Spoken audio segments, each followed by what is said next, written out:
Hello mga kalayason na Maray Vlog ang atin pong content.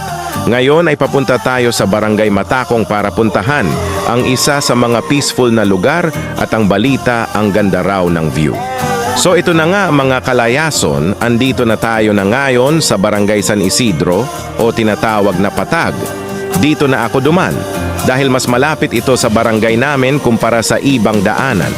Pero kung taga-Daet ka, mas mainam sa bayan ng San Lorenzo na dumaan. Kung makikita nyo mga kalayason na Maray Vlog ang kalsada ay basa dahil umuulan po dito. Medyo maliit lang ang kalsada dahil ang road widening ay hindi pa dito umaabot. Medyo ingat nga ako dyan mag-drive dahil baka tayo madisgrasya. Guys, ang lamig ng hangin dahil sa mga punong kahoy na nakapaligid sa kalsada. Ang itsura ng daanan dito ay ahon baba, kaya mas maigi na nasa kondisyon ang iyong motor, dahil kapag nasiraan ka wala kang malapitan na tulong dahil walang mga bahay sa lugar na ito.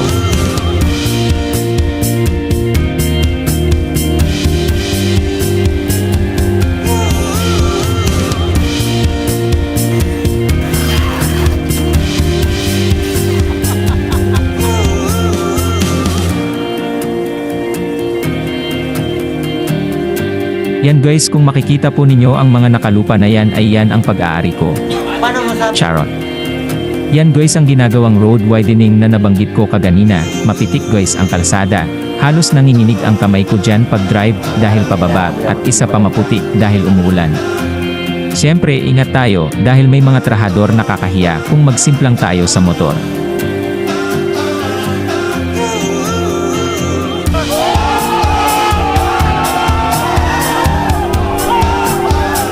Ayan guys, kung makikita nyo ang ating mga kaubigan na mga construction workers.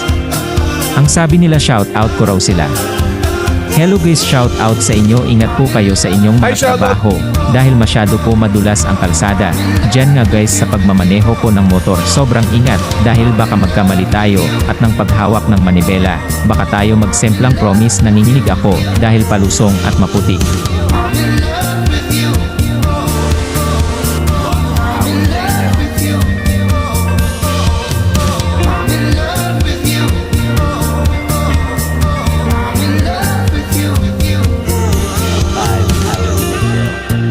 Yes, it's finally nakadaan at nairaos ko din ang pagmamaneho sa palusong at maputik na kalsada. Yan nakikita niyong ilog, yan ang tinatawag na ilog ng Ginatungan.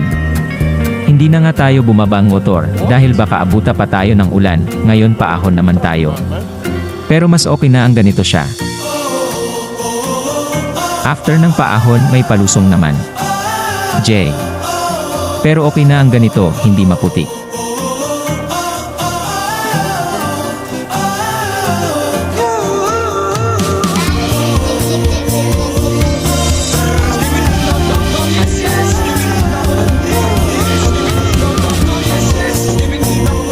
So finally nasa Barangay Matakong, San Lorenzo na rin tayo. Ito ang barangay na kung saan matatagpian ang Palakata View and Resort. Nagtanong pa nga pa tayo dyan, dahil first time kong mapupuntahan ang Palakata View at Resort. Sobrang lamig ng hangin dito guys, sobrang baba na kasi ng fog nila. Yan ang Restelment Elementary School.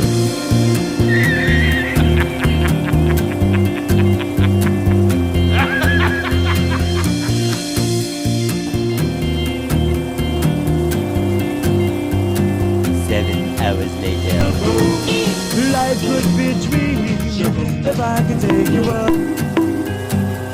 Meron na po ulit road widening, ingat ulit madulas ang kalsada dahil umuulan pa din. 10 years later. Heist finally guys, andito na rin tayo sa Palakata View and Resort. Basang-basa na tayo guys ng ulan, ang lakas ng ulan dito.